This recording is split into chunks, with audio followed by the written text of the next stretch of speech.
hello ඔන්න කාලෙකට පස්සේ මම ආයෙත් ආවා මට ඕන වුණා ඔයගලන්ත් එක්ක මගේ Wonderlights experience එක බෙදා ගන්න.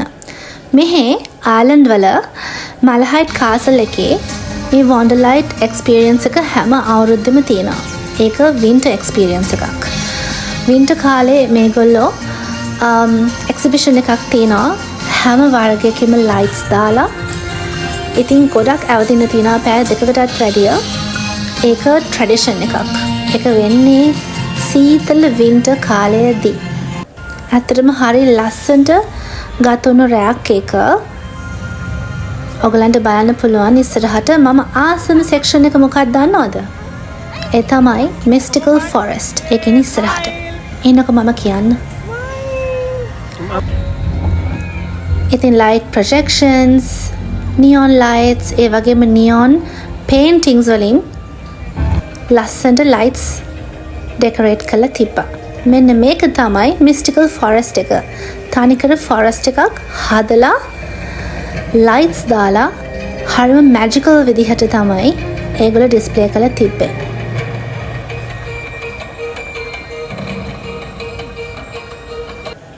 මෙන්න මෙතනින් යනකොට නියම fog එක, නියම mist එක, මීදුම ඔයාට experience කරන්න පුළුවන්. ඉතින් මම ටික ඇවිදලා මුළු ඒරියා එකම කවර් කරන්න පුළුවන් වුණා.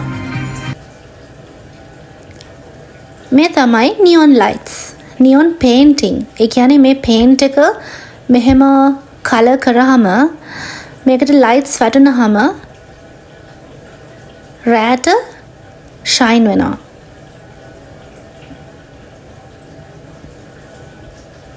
හරිම ක්‍රියේටිව් විදිහට ලස්සනට මේ ෆෙස්ටිවල් එක හැම අවුරුද්දෙම වෙනමම තීම් එකක් එක්ක බලා ගන්න පුළුවන්. මේ තමයි Lovers Lane, Love Lights. Valentine එකට නම් ගොඩක් හොඳට ගැලපෙනවා. නැත්තම් කාගේ හරි ඇනිවර්සරි එකක් නම්. ඉතින් ආයෙත් දවසක මම එනවා තවත් vlog එකක් අරගෙන මගේ එක්ස්පීරියන්ස් එක ඔයගලන්ත් එක්ක ෂෙයා කරගන්න. එහෙනම් ඔයගොල්ලෝ පරිස්සමෙන් සතුටින් hina වෙලා ඉන්න ඕනේ. හරිද? ගිහින් ගන්නම්. bye.